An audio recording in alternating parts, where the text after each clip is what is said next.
One of the interesting things for us is that the radar of the shuttle, as we get closer, the beam starts to wander around on the structure of the Mir, so the information we get back becomes less precise because it is wandering and the angle of the radar antenna is moving so much that the precise position between the shuttle and the Mir is not being measured as well by the radar because of the size of the station. So we start relying more on the lasers, which are focused on particular points on the Mir, and that frees us up to stop using the radar for tracking and use it for downlink of video so that we can see that what the crew is seeing here on the ground.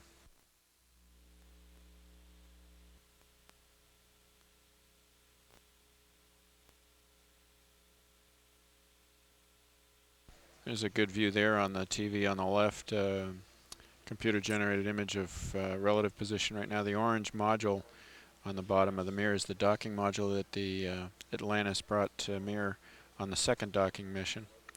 It's a docking module that actually extends the docking collar of the Mir further away from the center of the Mir to give more clearance with those solar arrays. The next time we get a view of the Mir through the actual onboard cameras, we'll probably be able to start to see where those solar arrays are in more detail, particularly that cooperative solar array that is a new addition that is going to have fairly minimal clearance with the Atlantis nose of about 14 feet.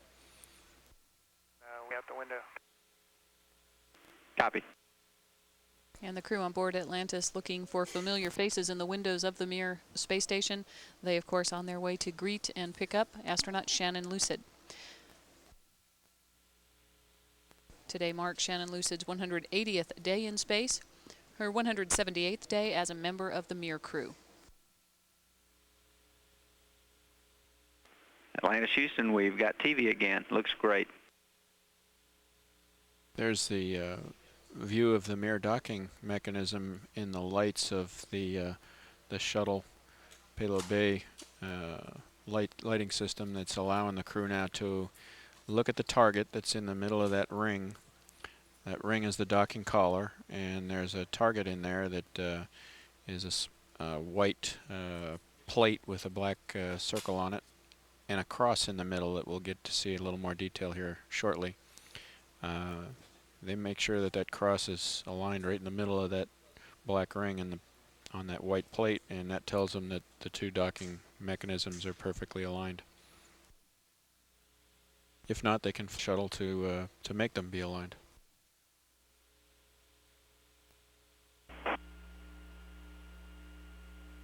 Atlantis now 20 feet away, closing at the rate of 9/100ths of a foot per second.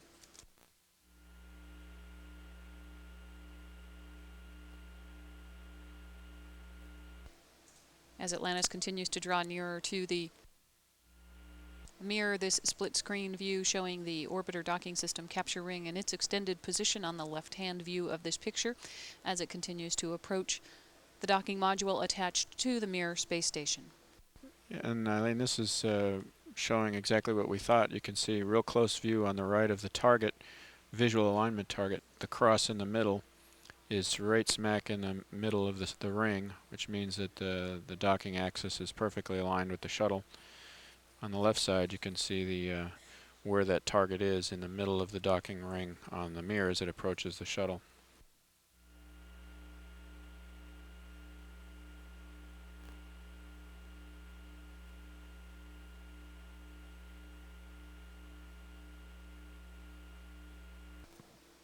Now 15 feet from docking, closing at the rate still of about 1/10 of a foot per second closure rate. And there's the sun coming into view just like we thought, right on time. You can see the illumination effect that it's having on the target, which a little later it would have whited that target out completely, made it hard to see, and that's why they are docking when they are, just a few minutes earlier than we'd originally planned.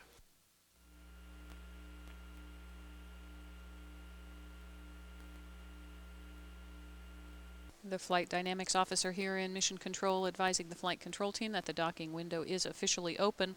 The astronauts are targeting Docking to occur within about the first 2 minutes or so of that docking window.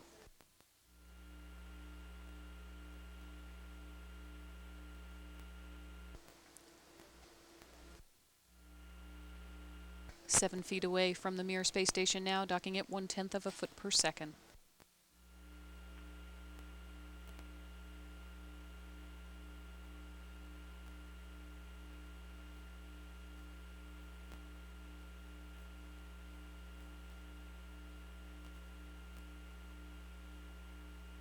Now only 5 feet separating the two spacecraft. Closing rate continues to be 1/10 of a foot per second.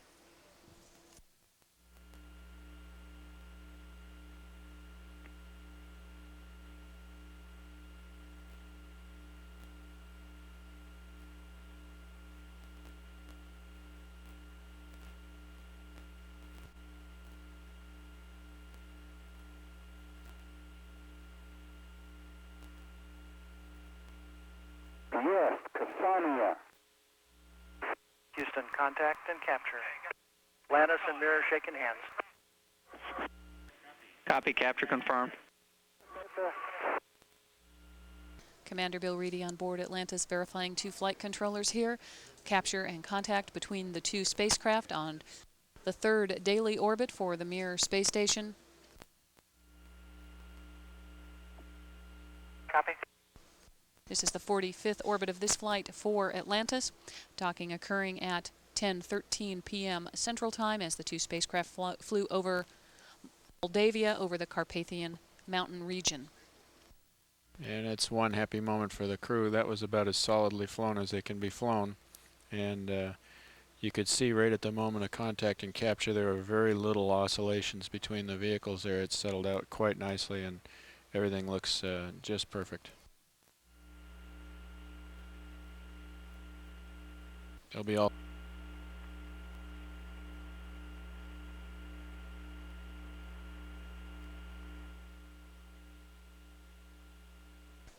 Once the two vehicles made initial contact, a post-contact thrust was initiated to damp out any relative motion between the two spacecraft. That has to take place prior to the retraction of the capture ring to bring the two vehicles together. Once the two capture rings are aligned perfectly and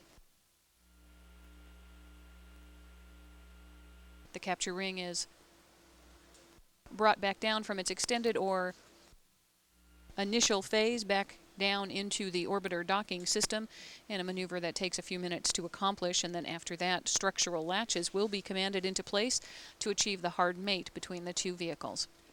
You can see now what the sun's doing to that camera view. This is why we planned the docking a little bit earlier, because the crew wouldn't be able to make much use of this camera view if the docking were occurring right now. You see what the sun's doing there.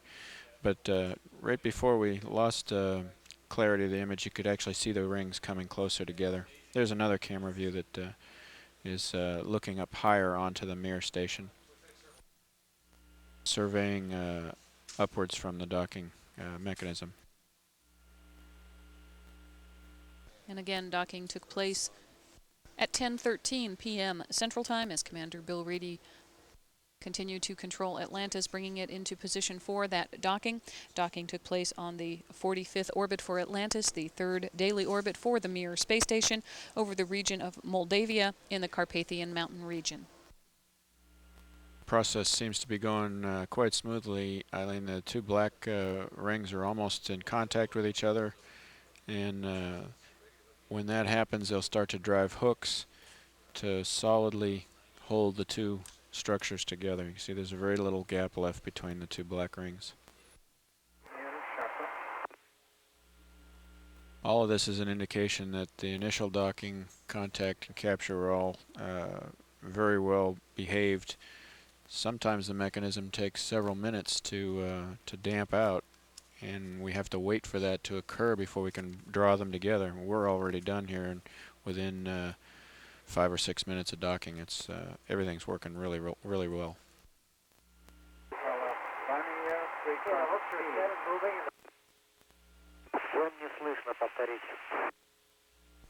Okay, so the crew has just reported that the hooks that are up inside the collar have begun to drive over center so that the two vehicles will be hard mated here shortly.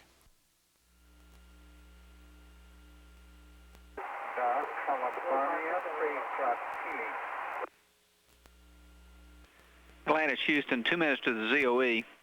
We'll pick you back up at 1829. Bill, it goes without saying, you guys sure make us proud. You made that look easy. Great job. I'll tell you, it's a terrific team. You guys really helped us out all along the way, and let me tell you, the cockpit team up here was just terrific. I had a lot of help.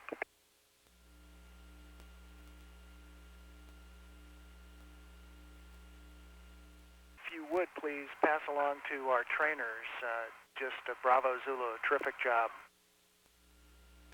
We sure will, and I think some of those folks are around tonight, and we'll relay that word. See you on the other side. See you there.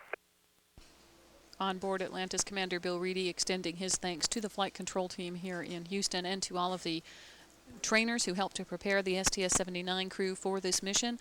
Once again, an absolutely flawless docking between the two spacecraft, rating a 10.0 from Mission Specialist Carl Walls on board. Coming moments, the crew will begin pressure checks. That structure we're looking at, of course, is the doubles now as a transfer tunnel between the two vehicles. There's a hatch on either side of those black rings, one on the Mir, one on the orbiter. Between them was the vacuum of space. Now they will need to assure that between them is a sealed area where they can pump in some air and verify that that pressure seal is good. That will allow them to open the hatches and move freely from one side to the other.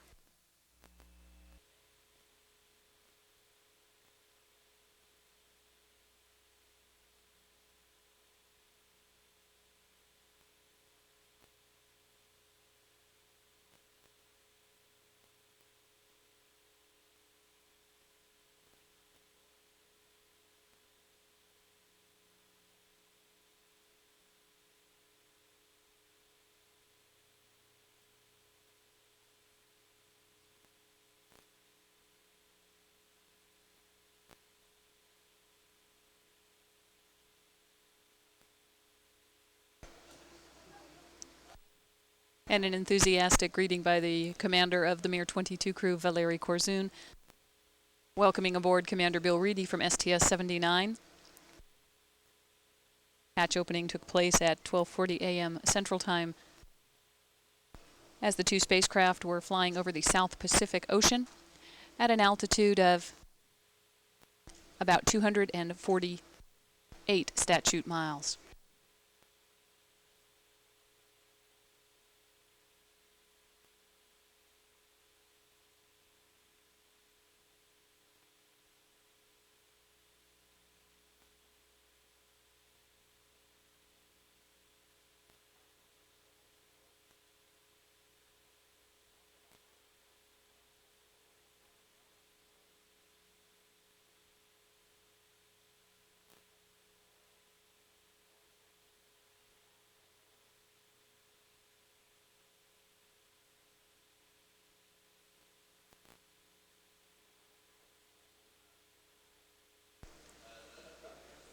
And astronaut Shannon Lucid embracing Commander Bill Reedy from the STS-79 crew.